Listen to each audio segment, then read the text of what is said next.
Caros alunos, caras alunas, vamos começar mais uma aula. Desta vez, vamos bater um papo sobre o modernismo, especialmente a segunda fase modernista, os poetas da segunda fase modernista, da segunda geração modernista, da geração de 1930 a 1945. Relembrando o contexto histórico da segunda fase modernista, no período entre 1930 e 1945, o Brasil e o mundo vivia os reflexos da crise da Bolsa de Nova York, uma das primeiras grandes crises econômicas do século XX e que teve reflexos no mundo inteiro. O mundo vive, mais uma vez, problemas de ordem econômica. A crise cafeeira, a exportação de café do Brasil foi afetada pela crise da Bolsa de Nova York e o capital entra em crise e traz reflexos para a vida econômica, social e política do Brasil. A Revolução de 30 e os seus reflexos com a ascensão de Getúlio Vargas ao poder. O governo de Getúlio Vargas, que vai enfrentar, entre outros problemas, a intentona comunista no ano de 1935. Um momento de crise política, de choques entre diversas ideologias políticas e, entre elas, o Partido Comunista no Brasil tenta estabelecer uma revolução semelhante à que havia acontecido na Rússia.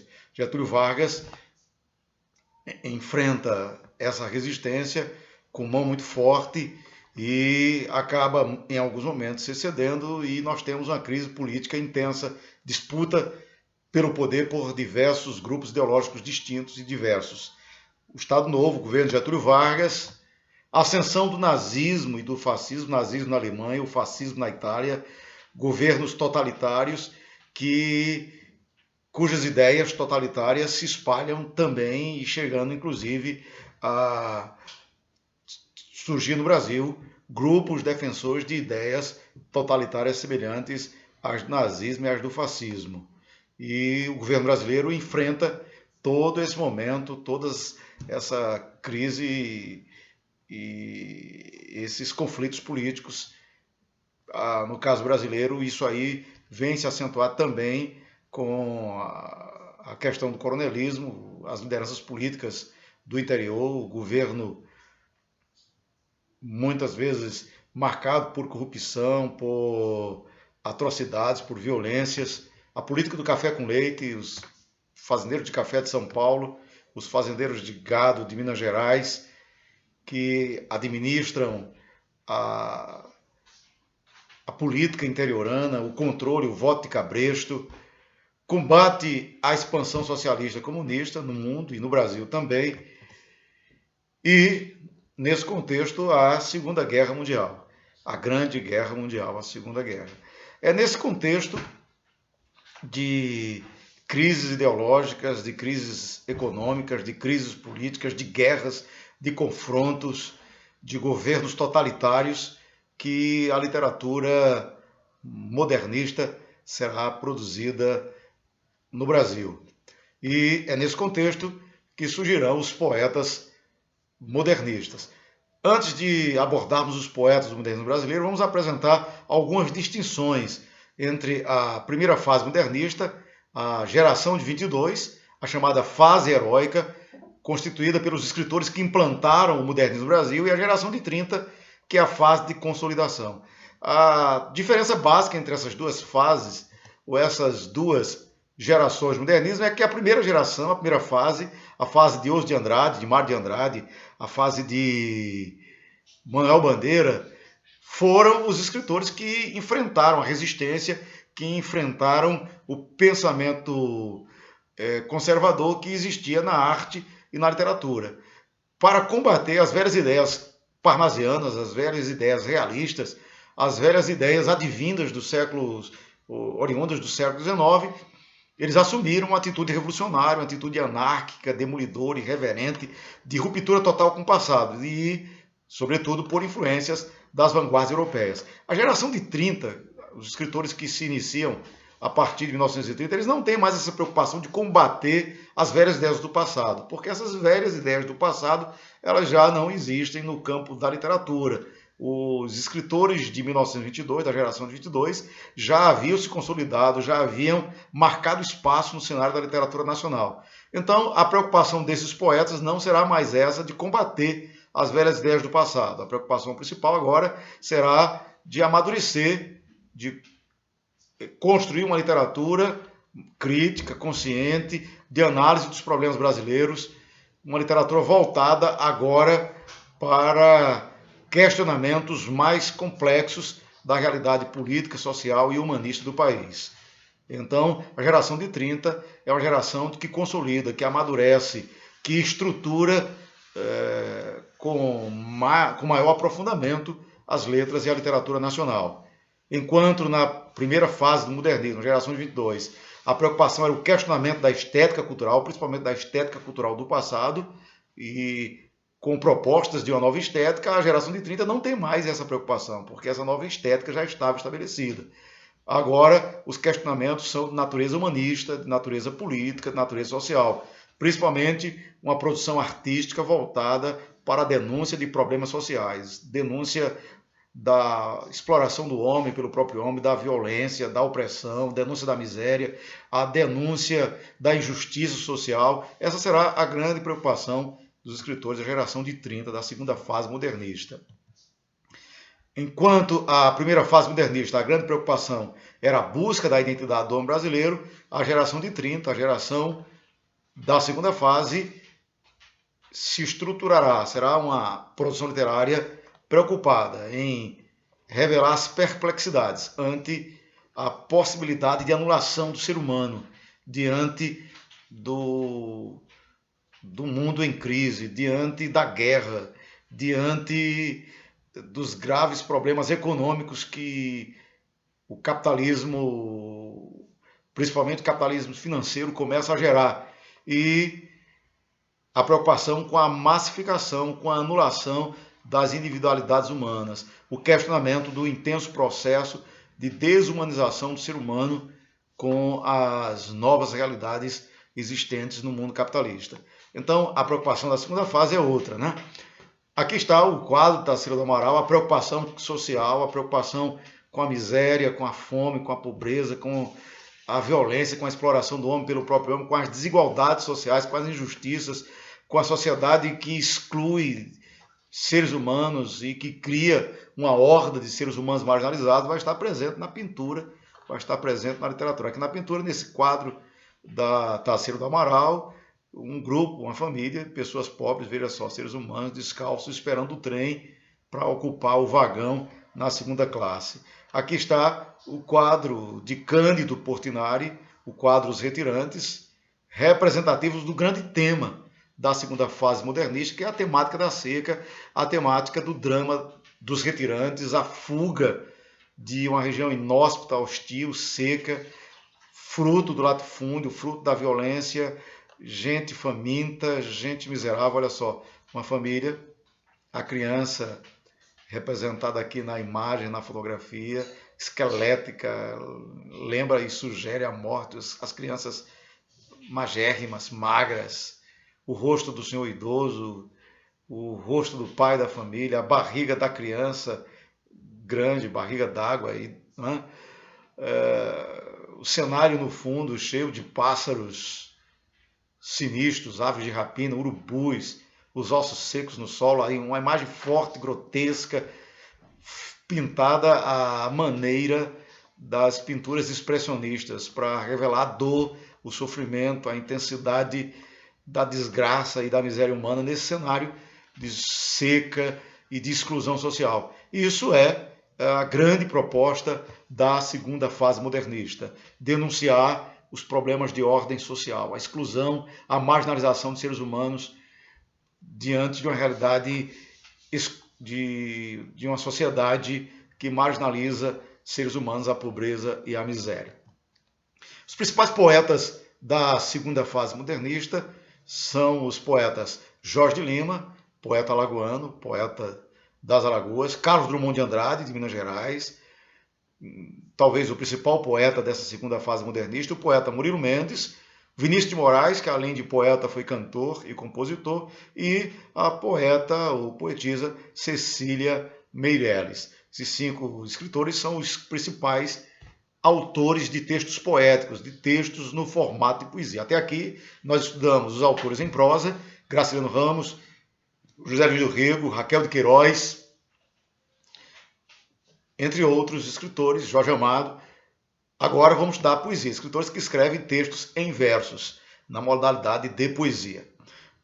Na aula de hoje, veremos o poeta Carlos Drummond de Andrade. Nas próximas aulas, estudaremos a obra de Jorge Lima, de Vinícius de Moraes, da Cecília Meirelles e do Murilo Mendes. Começando pela obra do poeta mineiro, poeta de Minas Gerais, o poeta da cidade de Itabira, Carlos Drummond de Andrade. Talvez o principal poeta da segunda fase modernista. Carlos Drummond de Andrade foi um poeta cujos textos apresentam essencialmente uma inquietação ante o mal-estar de um mundo em crise, um mundo em guerra, um mundo em que seres humanos pegam em armas para destruírem seres humanos, em que países pegam em arma para destruírem outros países. É esse mundo injusto, desigual, violento, opressor, que choca, que agride a sensibilidade do poeta e conduz o poeta a registrar, a escrever esse desacerto, esse desencontro entre o sentimento dos indivíduos, dos seres humanos que vivem nesse mundo em choque, que vivem nesse mundo em crise. O conflito entre o eu e o mundo em crise, o indivíduo que não se encontra nesse mundo violento e opressor, nesse mundo desigual, nesse mundo em que seres humanos entram em guerra, entram em choque com outros seres humanos, onde os sentimentos mais essenciais da existência humana, de solidariedade, de compreensão, de entendimento, de respeito, estão sendo fortemente atacados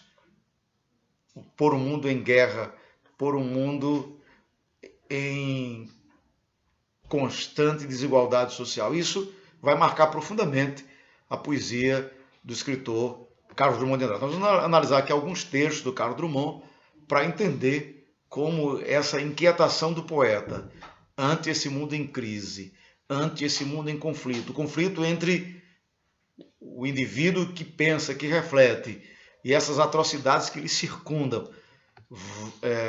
Vamos ver como isso se manifesta nos textos do poeta Carlos Drummond de Andrade. Ok, aqui está um dos poemas do Carlos Drummond de Andrade, representativo de sua obra como um todo, o poema de Sete Faces. Poema de sete faces porque são 7 facetas, 7 aspectos da própria obra, da própria produção literária do Carlos Drummond de Andrade. O poema tem 7 estrofes e cada uma dessas estrofes, por isso que o poema se chama Poema de Sete Faces, porque cada uma dessas estrofes vai trazer uma das faces, uma das facetas, um dos aspectos da realidade tal como ela é percebida pelo poeta, pelo eu lírico, pela voz que fala no poema. Então vamos lá. Poema de Sete Faces do Carlos Drummond de Andrade. Quando nasci um anjo torto, desses que vive na sombra, disse: vai, Carlos, ser gauche na vida. As casas espiam os homens que correm atrás das mulheres. A tarde talvez fosse azul, não houvesse tantos desejos. O bonde passa cheio de pernas, pernas brancas, pretas, amarelas. Para que tanta perna, meu Deus? Pergunta meu coração. Porém meus olhos não perguntam nada. O homem atrás do bigode é sério, simples e forte. Tem poucos raros amigos. O homem atrás dos óculos e do bigode. Meu Deus, por que me abandonaste? Se sabias que eu não era Deus, se sabias que eu era fraco. Mundo, mundo, vasto mundo. Se eu me chamasse Raimundo, seria uma rima, não seria uma solução. Mundo, mundo, vasto mundo, mas vasto é o meu coração. Eu não devia te dizer, mas essa lua, mas esse conhaque, botam a gente comovido pra caramba. Aí está o poema de Sete Faces do Carlos Drummond. Vamos ver essas 7 estrofes do Carlos Drummond e vamos ver como esse conflito, eu versus mundo, se manifesta nesse poema. Já na primeira estrofe, O poeta diz: quando nasci, um anjo torto. Veja, um anjo torto quer dizer alguém que não encontrou o seu lugar no mundo, uma ovelha negra, alguém à margem, alguém que não é bem visto, alguém que não encontra o seu lugar no mundo. Um anjo torto desses que vive na sombra, disse, anunciou: vai, Carlos, ser gosto. Gosto quer dizer, vai ser um aleijado, um torto, um marginalizado. Quer dizer, o poeta diz: quando eu nasci, no momento do meu nascimento, um anjo torto, não foi um anjo esbelto, não foi um anjo sublime, foi um anjo torto. Veja que a sensação de não encontrar o seu lugar no mundo já é revelada aqui nessa primeira estrofe do Carlos Drummond, né? Um anjo torto diz: vai ser um desgraçado, miserável no mundo, vai ser gauche na vida. A ironia que perpassa já nessa primeira estrofe, inclusive, é uma marca da poesia do Carlos Drummond de Andrade. As casas espiam os homens que correm atrás das mulheres. A tarde talvez fosse azul, não houvesse tantos desejos. Veja aqui os desencontros amorosos, as guerras, os conflitos, por causa daquilo que pretensamente deveria ser a experiência amorosa, mas a tarde talvez fosse azul, quer dizer, o mundo poderia ser melhor, o encontro entre homens e mulheres deveria ser como uma tarde azul, mas não é. O que há são casas que espiam. Veja a palavra espiar, dá a ideia de espreitar, dá a ideia de observar sorrateiramente, que correm atrás. Veja a ideia do conflito, do desencontro, a ideia da experiência desarmônica. Faz parte desse conflito entre o indivíduo e o mundo que lhe circunda. Já no seu nascimento, já nas experiências amorosas, ele prossegue: o bonde passa cheio de pernas, pernas brancas, pretas, amarelas. Veja que ele faz uso aqui de uma metonímia, né? O bonde passa cheio de pernas, parte pelo todo. Pernas, na verdade, são seres humanos. Pernas brancas, pretas, amarelas, na verdade, são representações da diversidade racial, da diversidade de cores, de pessoas que formam a identidade do povo brasileiro. O bonde passa cheio de gente, gente de todas as cores, de todas as raças. Para que tanta perna, meu Deus? Pergunta do meu coração. Veja a indagação do homem em busca do significado para a vida. Tanta gente no mundo. Para que tanta gente no mundo?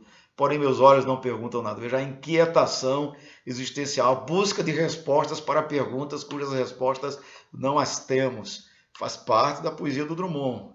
O eu versus o mundo. O homem em questionamento da sua própria existência. O homem atrás do bigode. É sério, simples e forte. Tem poucos raros amigos. O homem atrás dos óculos e do bigode. É bom você ver que na fotografia, em algumas fotografias do Drummond, ele aparece de bigode e de óculos.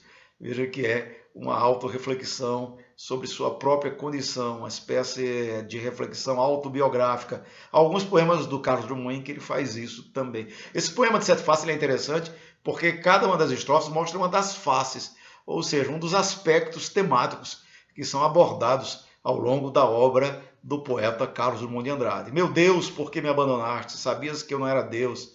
Se sabias que eu era fraco? Veja o homem diante do sagrado, diante do divino, a reflexão, a indagação existencial, a busca de explicações para o drama existencial, para o drama do homem, para os conflitos, para o sofrimento humano, para a incapacidade humana de resolver-se e se resolver, e diante do sagrado, diante do divino, que muitas vezes não lhe tem as respostas imediatas. É outro tema que vai aparecer em alguns dos poemas do Carlos Drummond de Andrade, essa reflexão existencial, reflexão existencialista, a busca do sentido, do significado da vida, de explicações para os dramas humanos, explicações muitas vezes que o poeta não encontra e que o poema funcionará como uma espécie de desabafo desses conflitos. E aí ele atinge o apogeu nessa próxima estrofe. Mundo, mundo, vasto mundo. Se eu me chamasse Raimundo, seria uma rima, não seria uma solução. Mundo, mundo, vasto mundo, mas vasto é o meu coração. Veja que ele faz aqui um jogo irônico, né? Se eu me chamasse Raimundo, não resolveria o problema. Seria uma rima, mundo rima com mundo, mas não seria um problema, uma solução para os problemas humanos. Aqui é a ironia, né? Já que você não tem solução para os problemas, então aqui o tom jocoso, o tom irônico, a brincadeira de linguagem para questionar os problemas sem solução. Mundo, vasto mundo. O mais vasto é o meu coração. Essa questão, mais uma vez, o eu versus o mundo, né? O meu coração é mais vasto que o mundo. Se o mundo é grande e complexo, muito mais complexo ainda é o meu mundo interior, a interioridade humana em toda a sua complexidade, em toda a sua vastidão inexplicável, ante a própria complexidade e vastidão do mundo. Eu não devia te dizer, mas essa lua, mas esse conhaque bota a gente comovido pra caramba. A lua, o conhaque, a embriaguez. Veja, é como se ele dissesse, esqueçam tudo isso que eu disse, a conversa de bêbado, essa história toda meio sem sentido, meio sem explicação, essas reflexões meio descabidas, perdoe-me, é coisa de um ébrio. É a ironia, mais uma vez, típica do poeta Carlos Drummond de Andrade. Ok, aqui nós temos uma pequena amostra dessa poesia do Carlos Drummond de Andrade, né? Vamos para alguns aspectos do estilo, da temática do Carlos Drummond de Andrade. Como já disse, a ironia fina, o humor, o ceticismo, a descrença vai comparecer em diversos poemas do escritor Carlos Drummond de Andrade. É um traço característico de sua produção literária. Essa ironia, por exemplo, que aparece no poema Quadrilha, do poeta Carlos Drummond de Andrade. Quadrilha. João amava Teresa, que amava Raimundo, que amava Maria, que amava Joaquim, que amava Lili, que não amava ninguém. João foi para os Estados Unidos, Teresa para o convento, Raimundo morreu de desastre, Maria ficou para a tia, Joaquim suicidou-se e Lili casou com J. Pinto Fernandes, que não tinha entrado na história. Veja, a ironia do Drummond é uma ironia fina, sutil. Apenas o leitor atento vai perceber essa ironia. Como perceber a ironia que está nesse poema? João amava Teresa, que amava Raimundo, que amava Maria, que amava Joaquim. Sempre alguém amando alguém que ama, outro alguém que ama, outro alguém. Maria, que amava Joaquim, que amava Lili, que não amava ninguém. Veja que essa primeira parte do poema é um registro do paradoxo dos desencontros amorosos. Por quê? João que ama Teresa, porque Teresa não ama João. Tudo se resolve. Por que Raimundo que ama Maria, porque Maria não ama Raimundo? Tudo se resolveria. Qual o desacerto, o desencontro desse poema? Porque sempre alguém ama outro alguém que ama um outro alguém. É uma representação dos desencontros amorosos. Qual a solução para esses desencontros amorosos que é dada pelo Drummond no poema? João, que amava Teresa, que amava Raimundo, João foi para os Estados Unidos, escafedeu-se, sumiu, desapareceu, desilusão amorosa. Teresa foi para o convento, porque Teresa que amava Raimundo, que amava Maria. Raimundo amava Maria e Teresa amava Raimundo, então perdeu as esperanças, foi para o convento. Raimundo, que amava Maria, que amava Joaquim, morreu de desastre. Maria, que amava Joaquim, mais Joaquim amava Lili, Maria ficou para a tia. Joaquim, o desgraçado, suicidou-se. Lili, a única, é interessante, veja só, Lili que não amava ninguém. Justamente quem não amava ninguém, Lili, casou com J. Pinto Fernandes, que não tinha entrado na história. Em outras palavras, a única pessoa que se realizou no casamento, todos os outros não se realizaram, não tiveram um final feliz no casamento. João não se casa, foge para os Estados Unidos. Teresa não se casa, vai para o convento. Raimundo não se casa, morre de desastre. Maria não se casa, fica para a tia. Joaquim não se casa. A única que se casa é Lili. Veja só, ironicamente, Lili, que não amava ninguém, é a única que se casa. Mas como ela se casa? Se casa com J. Pinto Fernandes. Olha aqui a ironia de Carlos Drummond de Andrade. Ela se casa, mas ela se casa com J. Pinto Fernandes. Veja que ela se casa com J. Pinto Fernandes. J. Pinto Fernandes parece o nome daquelas firmas comerciais. Ela não se casa com um nome. Veja, João, Teresa, Raimundo, Maria são nomes. J. Pinto Fernandes, o nome não conhecemos. Conhecemos apenas um sobrenome. E quando uma pessoa é conhecida pelo sobrenome, é um indicativo da classe social a que pertence. Normalmente, as famílias mais ricas e mais abastadas, mais endinheiradas, são nessas famílias em que os membros fazem questão de serem reconhecidos não pelo nome, mas principalmente pelo sobrenome. O que, de forma irônica, sugere que Lili se casou com J. Pito Fernando. Lili se casou, mas se casou por interesse econômico. Lili se casou por interesse financeiro. Veja que o poema Quadrilha é um poema que traz para o leitor uma reflexão sobre a temática amorosa, mas essa reflexão se faz de forma descrente, irônica, veja, própria da visão drummondiana sobre o indivíduo, o estar no mundo, esse mundo injusto, desigual, paradoxal, onde a felicidade parece ser algo distante.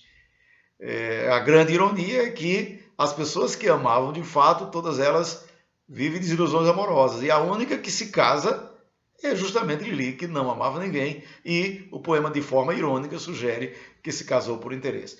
Agora, eu quero destacar neste poema a questão da escrita, a questão da composição. Veja, em qualquer análise literária, na análise de qualquer texto literário, você tem duas questões a analisar. Uma é a questão temática, a questão do significado, a mensagem que está veiculada, a reflexão que o poeta faz sobre determinados temas da vida e da existência humana, e isso nós já vimos. Agora, eu quero destacar o outro aspecto, que é o aspecto da escrita, da composição, da estruturação, da organização do texto, da elaboração do poema.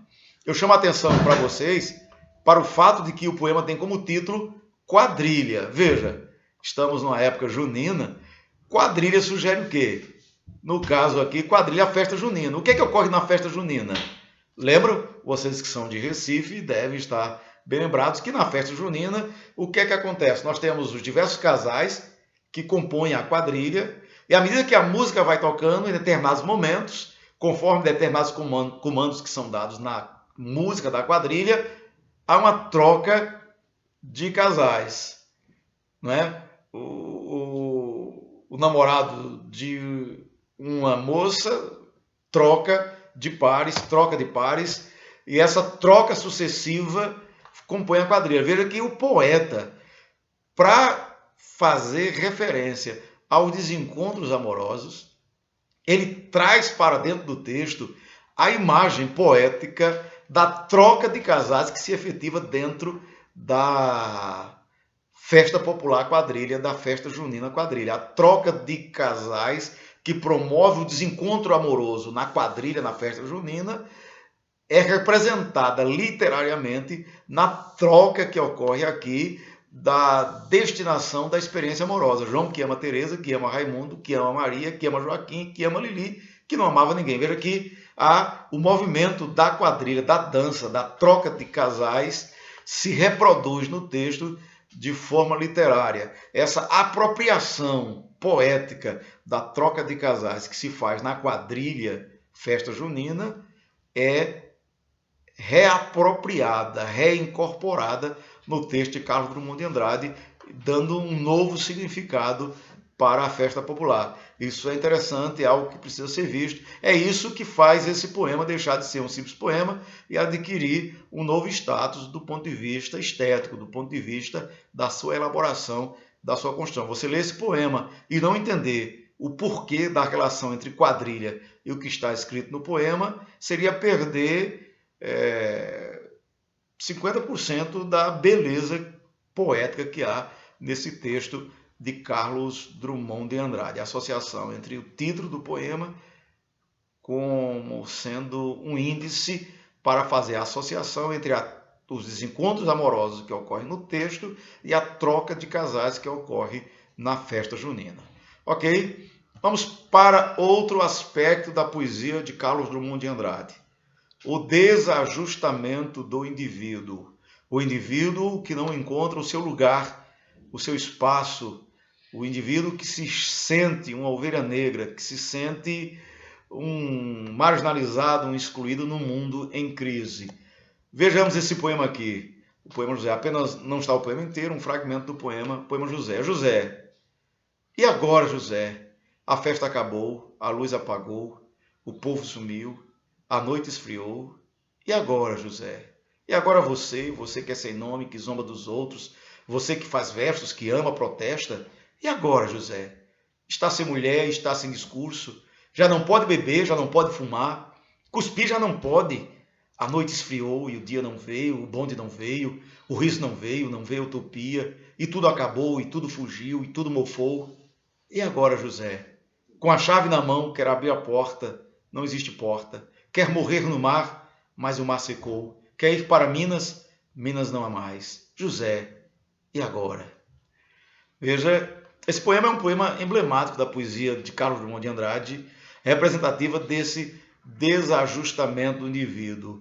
O indivíduo que se vê perdido, sem rumo, que não encontra saídas, que não encontra caminho nesse mundo em crise, né? E agora, José? A luz apagou, o povo sumiu, a noite esfriou, quer dizer, tudo se perdeu. Você que é sem nome, olha essa questão do você que é sem nome, a invisibilidade social, a exclusão social, o indivíduo que não encontra reconhecimento, que não encontra espaço, que não encontra o seu lugar no mundo. Você que zomba dos outros, você que faz versos aqui, há, de certa maneira, uma autorreferência. Você que faz versos, é o próprio poeta Carlos Drummond de Andrade. Essa questão é interessante porque esse conflito entre o eu e o mundo, esse eu, tanto é o eu coletivo, o eu social, o eu, o ser humano, como também pode ser o próprio eu indivíduo, o próprio eu do poeta, o próprio Carlos Drummond de Andrade. Né? Você que faz verso, quem faz verso é o próprio Carlos Drummond de Andrade. Essa representação ambígua do eu pessoal, individual e o eu coletivo, o eu social, que entra em conflito, que entra em choque com a realidade que lhe circunda, é próprio da poesia do Carlos Drummond. Você que está sem mulher, que está sem discurso, é interessante, né? Está sem mulher, está sem amor, desencontros amorosos, está sem discurso, a capacidade de argumentar, de questionar, de ser ouvido, o silenciamento, o homem que se anulou completamente, né? Diante de uma realidade opressora, diante de uma realidade que lhe marginaliza. Já não pode beber, já não pode fumar, cuspir já não pode, porque não pode fazer as coisas mínimas. Cuspir já não pode, é um indivíduo completamente excluído, marginalizado, silenciado. A noite esfriou, o dia não veio, a própria natureza também parece estar a apagar, a silenciar o indivíduo.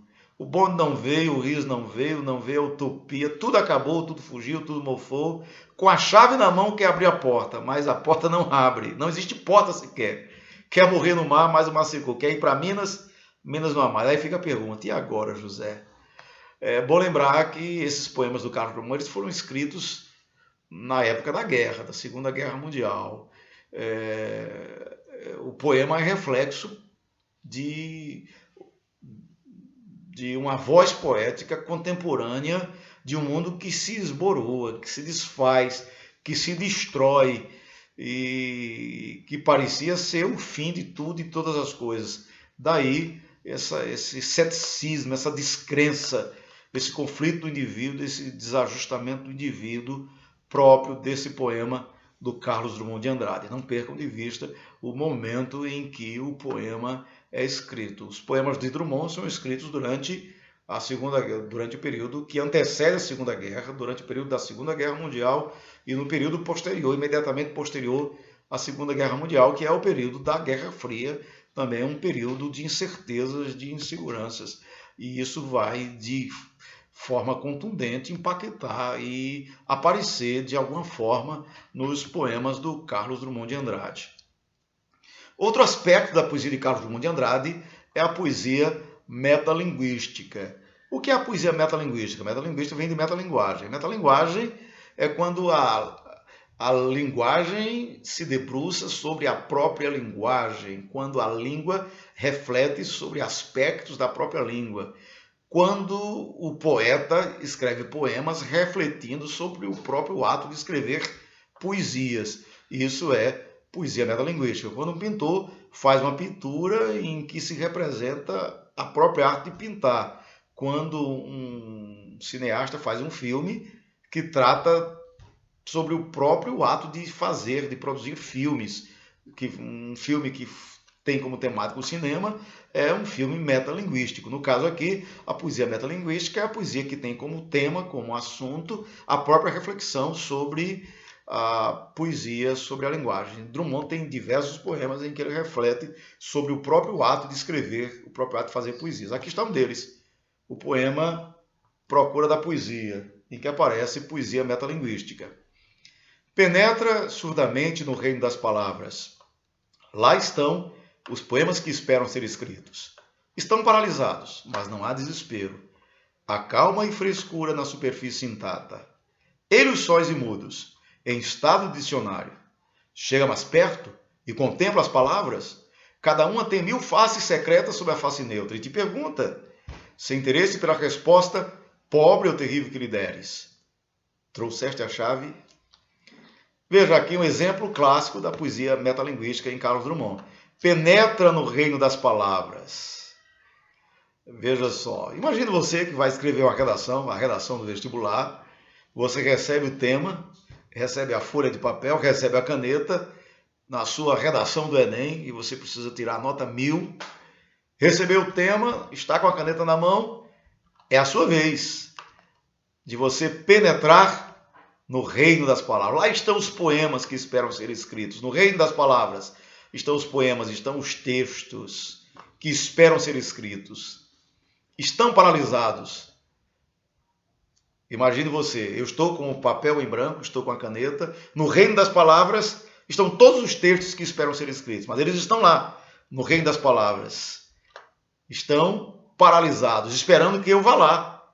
Penetre no reino das ideias, no campo das ideias, do raciocínio, do pensamento, da argumentação, no reino das palavras. Estão paralisados, mas não há desespero. As palavras não estão desesperadas.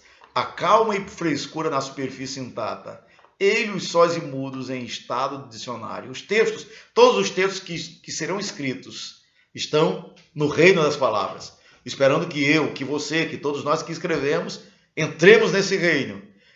Olha só, na superfície intacta, temos que romper a superfície do reino das palavras e de lá, do reino das palavras, tirar as palavras que estão mudas, que estão em silêncio e trazê-las para o nosso texto para que elas passem a dizer, passem a se pronunciar. Chega mais perto, o poeta convoca o leitor, chega mais perto, leitor, você que quer escrever, você que está com papel em branco, que está com a caneta na mão, chega mais perto, contempla as palavras. Cada uma delas, cada palavra, tem 1000 faces secretas sob a face neutra. Cada palavra, por trás dela, há 1000 faces secretas, há 1000 possibilidades de significação. E cada uma dessas palavras te pergunta, sem interesse pela resposta, pobre ou terrível que lhe deres. As palavras que estão no reino das palavras, elas te perguntam. Você trouxe a chave para entrar no reino das palavras? Se você tem a chave para penetrar no reino das palavras, sua redação será nota 1000. Se você não tem a chave, meu caro, minha cara, aí sua dificuldade será enorme. Veja que é uma reflexão do poeta sobre o processo de escrita, sobre essa dificuldade que temos de entrarmos no reino das palavras e encontrarmos as palavras certas para escrevermos o que precisamos escrever, para dar as respostas que precisamos dar para o que se pergunta. É um poema metalinguístico, um poema que faz uma reflexão sobre a própria natureza da linguagem, do texto escrito. A monotonia da vida é outro tema muito explorado pelo Carlos Drummond de Andrade, que se manifesta em diversos dos seus poemas.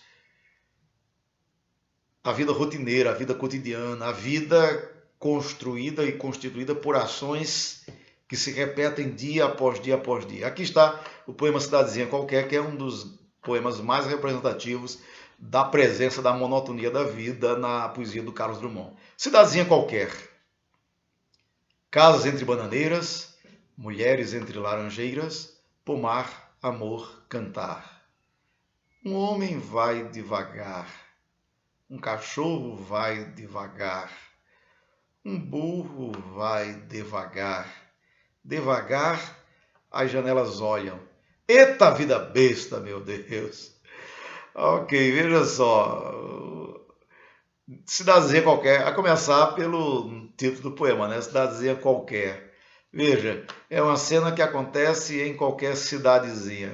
O cidadezinha no diminutivo, indicando não ser uma cidade grande, cidadezinha pequena, cidadezinha do interior, qualquer dessas cidadezinhas pequenas de interior. Como é que a vida se repete, a monótona vida que se repete e nessas cidadezinhas, quaisquer que sejam, casas entre bananeiras. Típico, qualquer cidade do interior, essa cena vai se repetir. Mulheres entre laranjeiras, pomar amor cantável. Um homem devagar, qualquer cidadezinha do interior você vai ver essa cena. Um cachorro devagar, um burro devagar. Devagar, janelas olham, as mulheres curiosas que das suas janelas espiam essa vida rotineira e repetitiva que devagarinho se escorre diariamente pelas cidades e repetidamente se recompõe, se reconstrói da mesma forma, da mesma maneira. Aí o poeta, como que cheio e cansado disso, diz: eita vida besta, meu Deus, ou seja, ô vidazinha rotineira, repetitiva, a monotonia da vida. Esse é um dos poemas onde o poeta Drummond traz como temática a captação de uma dessas cenas da vida que se repetem. Outro poema que traz a questão da monotonia da vida é o poema Uma Pedra no Meio do Caminho. Uma pedra no meio do caminho. No meio do caminho tinha uma pedra. Tinha uma pedra no meio do caminho. Tinha uma pedra. No meio do caminho tinha uma pedra. Nunca me esquecerei desse acontecimento na vida de minhas retinas tão fatigadas. Nunca me esquecerei que no meio do caminho tinha uma pedra. Tinha uma pedra no meio do caminho. No meio do caminho tinha uma pedra. Veja que essa questão da repetição sistemática, a própria repetição sistemática das mesmas palavras, das mesmas expressões, no meio do caminho tinha uma pedra que se repete várias vezes, dá uma ideia dessa vida que se repete, que rotineiramente se constitui com a repetição das mesmas estruturas de atitudes e de ações, e o poeta se cansa disso. No meio do caminho tinha uma pedra. Agora veja, no meio de toda essa monotonia tinha uma pedra intransponível. Aqui nós temos uma outra questão, que é os obstáculos que se interpõem, e aí de maneira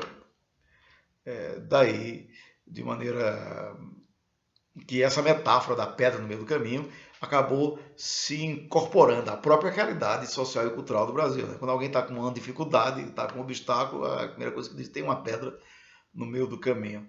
Aí está outro poema do Carlos Drummond de Andrade. Além desses temas que já apresentei para vocês, outra faceta da poesia de Carlos Drummond de Andrade é a poesia política e social. A função social do poeta, a concepção, Carlos Drummond, de forma muito nítida, de forma muito clara, entende que o poeta tem uma função social a cumprir. Ao escrever os seus poemas, o poeta tem um compromisso político e social com o seu tempo, com a sua época, com a sociedade em que ele vive. E a ideia de utilização da literatura, da escrita literária, como um instrumento de reflexão das questões políticas e sociais de seu tempo, de sua época. Isso também será um traço forte e marcante na poesia de Carlos Drummond de Andrade. Vejamos esse poema aqui, Nosso Tempo, que é representativo dessa faceta, desse aspecto da poesia de Carlos Drummond. Nosso tempo. Esse é tempo de partido, tempo de homens partidos. A hora pressentida esmigalha-se em pó na rua. Os homens pedem carne, fogo, sapatos. As leis não bastam. Os lírios não nascem da lei. O poeta declina de toda responsabilidade na marcha do mundo capitalista e, com suas palavras, intuições, símbolos e outras armas, promete ajudar a destruí-lo, como uma pedreira, uma floresta, um verme. Veja que é bom lembrar que esse poema é um poema da década de 1930, 1940, 1950, e os conflitos políticos, os choques daquela época, daquele período, ele traduz. Esse é um tempo de partido. Partido aqui, partidos políticos, né? É um tempo de homens partidos. Esse jogo, homem de partido político, tempo de homens partidos, quer dizer, a luta partidária, a luta política nos partidos políticos que dividem os homens. Tempo de homens partidos. Veja, de alguma maneira a gente parece até... parece que o poema se associa com os nossos dias, né, em que as pessoas se dividem em concepções políticas e simpatizam com determinados partidos políticos, e nessa simpatia pelo partido A ou pelo partido B, as consequências é que vivemos um tempo de homens partidos, um tempo de pessoas divididas, a impossibilidade da comunhão, da solidariedade humana, porque os homens estão nos partidos e assumindo posições partidárias. Ocorrem fissuras, ocorrem divisões. É um tempo de homens partidos. Veja que é uma reflexão social e política de seu tempo, de sua época, né? Uma das marcas do Drummond é essa tentativa de busca da solidariedade humana que sumiu, que desapareceu na época de 30, de 40, numa época de guerra, numa época de conflitos profundos. Tempo de homens partidos. A hora pressentida esmigalha-se em pó na rua. A hora pressentida esmigalha-se. Isso aqui é uma referência aos conflitos bélicos mesmo, na época da guerra, né? A destruição causada pela explosão de bombas. Os homens pedem carne, fogo, sapatos. A crise econômica gerada pela guerra, a fome, a pobreza, a miséria. Os homens pedem carne, comida. Mas há também os que pedem fogo, guerra, que querem violência, que querem sangue derramado, aos que querem sapatos. Veja que é uma reflexão sobre diversas facetas da miséria humana da época em que o poeta vivia e que ele traz para os seus textos. As leis não bastam, os lírios não nascem da lei. Quer dizer, por mais que tenhamos boas intenções de acreditarmos que por termos leis justas, teremos uma sociedade justa. Nada disso, as leis não bastam. Mesmo as leis sendo justas, os lírios, a justiça, a felicidade, a solidariedade, o respeito, a dignidade humana não nasce da lei.